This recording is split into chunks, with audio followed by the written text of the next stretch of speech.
So hey guys, my name is Dewey. I make trail and overland guides here. I'm not the best at these talking head videos, so I'm going to try to do my best to make it a good one. And we're going to have the longest section right now as if you want to skip ahead, but this is probably the most important section because it's a brief overview of all the different types of Jeeps. Because I think it's so much more important to be able to say, hey, that's an amazing looking TJ, or wow, you've done great work to your JLU. What have you done to it? And we'll do it in Long Canyon to make it a little bit better. The first model we're going to talk about is the TJ. This is a TJ right here. You can tell most Jeeps from the grill or from the front of the Jeep, you can tell the difference between them. This one was produced from 1997 to 2006. It was interesting in that they went back to round headlights. That's the first time they had coil sprung suspension, and the Rubicon model came out in 2003. From this one, that's the first time they ever came out with a Rubicon. There's two variants of this one, a TJ, which is a short wheelbase, which is what this one is right here, and a long wheelbase version that came out in 2004, often abbreviated TJU, or most commonly used LJ. It's a pretty popular Jeep. It's a great little Jeep. Now this right here is the famous rock tunnel of Long Canyon, and the second model we will be talking about is the JK. The JK was produced from 2007 to 2018. You can tell it by the front. It has a wider grille, also has turn signals in the front, and it has plastic fenders without turn signals from the front. What is significant about this model is that it's the first time a four-door variant was made called the Wrangler Unlimited. It's been pretty cool. It did have a couple special editions through the years, and I own two of them. One thing that is significant with the JK, I'd say it's the first true modern Wrangler. It got wider and a little bit longer. Now the most current model of Wrangler is called the JL, or if it's a four-door, a JLU. You can tell it from the front of the grille, which has some CJ characteristics, but it has a ton of TJ characteristics. Now they are on the second generation refresh of it, and they changed the grille up slightly, basically allowing more airflow. Now the JL is a bit more electronically complicated, and it did get a little bit bigger, but other than that, it's still a Jeep. Now the next Jeep you should be able to identify is pretty easy because it has square headlights. That is the YJ. It only came in a two-door variant. What's interesting about it is it was a response to some bad press that the earlier Jeep models, the civilian Jeep, got for rolling over. So they came out with this YJ model, called it the Wrangler. It's the first time the Wrangler name was used in basically Jeeps, and it is made famous by Jurassic Park. It's a very cool Jeep. It had leaf springs. It has a mixed reputation, but it is a very cool Jeep. And finally, probably the most important Jeep, the civilian Jeep. Now, I could go into detail on all these different models, and it would be a very long video if I did that. So for purposes of this video, all Jeep owners should be able to identify a CJ2A, which was a direct analog to the World War II Jeep, a CJ5, a CJ7, and a CJ8. It's not to say there's not other important models, but let's move on to the more controversial general knowledge stuff that you probably clicked on this for.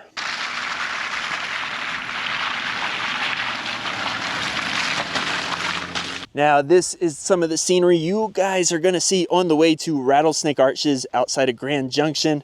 But we need to continue with the video talking about Jeeps, and let's talk about two-door versus the four-door versus the Jeep truck that should have been called the Scrambler. Now you guys know I love two-doors. I think two-doors are the most ultimate off-road Jeep. And I think the Gladiator might be the most ultimate overland vehicle. It has the payload capabilities, and it has that Jeep legendary capability. But where does that leave the four-door? Well, I have maybe not always been a big fan of the four-door. I've not been against it. It wasn't for me. But I do think, if I'm being objective, the four-door might be the best of both worlds. A great off-road vehicle, as well as a great overlander. But I'm curious what you guys think. You guys may have owned multiple Jeeps and have experience with both. I'm going to tell you, I'm about to get experience with both because I signed the papers on this Jeep today. Definitely made me sick, but I'm happy with it. I like the color. A little bit too much color on this one, but we'll get some black fenders on it. I don't really like that angry grille, but that's an easy enough removal. Probably do that tonight. And we're definitely going to get this RV towing stuff off because there's no way I can afford an RV. But it is a 2015 JKU with a 6-speed manual. And I'm pretty excited about it because it's going to make our guides a little bit more well-rounded. Because I have a lot of two-door friends, and a lot of times I'm the two-door representation in our trail and overland guides. And I can bring this out so that those guys can bring out their 2-doors, and we'll have a little bit more variety. You know, because sometimes you need a short bus out there on the trail with you. Hey guys, it's a few days after I filmed that initial segment on this JKUR. I am loving it, but I definitely have some thoughts, 2 doors versus 4 doors in terms of off-roading, which I'm kind of doing right now. I'm doing some testing. I'm about to go through a water crossing. It is not very deep. You'll find out why I can't go through deep water right now in a future episode. But the next couple episodes get a little controversial, guys. I'd love to have your feedback on that. That's the whole point of YouTube, why I love YouTube, is the fact that you can tell me I'm wrong. You can also tell me if I'm right. But stand by for those. Those are going to be good. But thank you guys. Let's get on to whatever next section is. I think it's mechanical, and it's a little slower, but it's really good information. Now, I could talk about Jeep motors ad nauseum. I've had all of them for the most part, except some of the newer motors that are coming in the JLs. I've had the 2.5 liter 4.0, couple 4.0s, 2 3.6s, and I had a 3.8. For purposes of this video, I'm going to tell you all these motors are great, and people are going to say, other Jeepers are going to say your motor is not as good as their motor and vice versa. It's just the nature, unfortunately, of Jeeping. A lot of 4.0 people will say the 4.0 is the greatest motor ever made.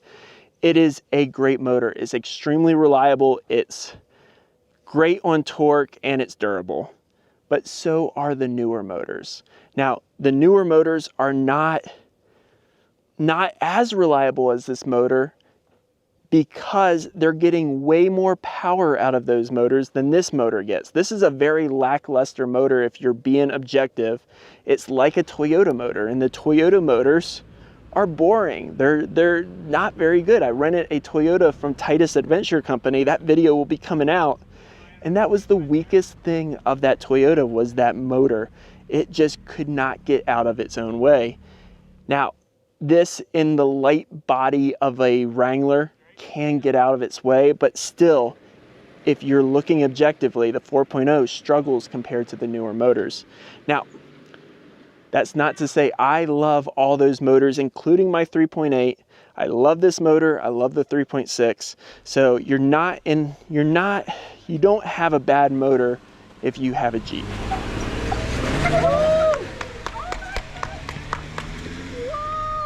Now guys, there used to be a magazine called JP Magazine, and it was solely dedicated to Jeeps, and it had a section called Reader's Rides in it, and it was awesome.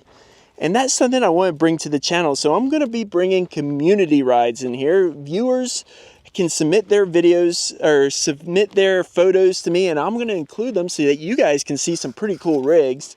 And we're going to start out right now with Cole, who I absolutely love this photo of him clearing trails in Minnesota for an off-road park. Isn't that awesome? And it's just a very cool shot of his Jeep, and I wanted to show that off in this one. We're going to be doing this more often. I have so many submissions, so I got some really good stuff coming up. I just got to find a way to integrate them into our videos. But I like this.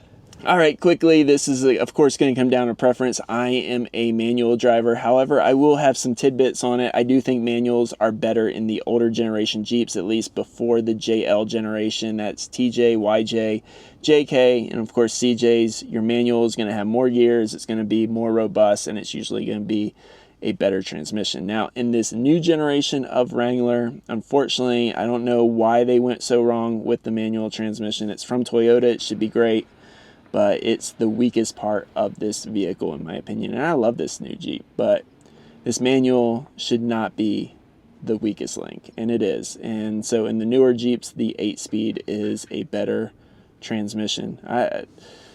It defies logic Well guys, we need to talk about this, the axle. Now, as a Jeep owner, you should have a basic understanding of what axles your vehicle has, and we could go discuss this ad nauseum because there's swaps and all kinds of stuff, but we're going to talk about the stock axles, starting with the TJ. Now, TJ Sports, SEs, and Saharas came with a Dana 30 in the front and a Dana 35 or a Dana 44 in the rear. A lot of times the Sahara would have a Dana 44 because before the Rubicon, that one was usually optioned as a good off-road model. Sports could also be optioned with that, and that's my Sport had a Dana 44 in the rear. Now when the Rubicon came out, Dana 44s front and rear were put on it. They're stronger axles, they're beefier, they allow it to rock crawl and just can handle more intense forces. Now when the JK came out, the JK got wider by 5 inches, so those axles are wider, but they still stuck with the similar axles, a Dana 30 in the front.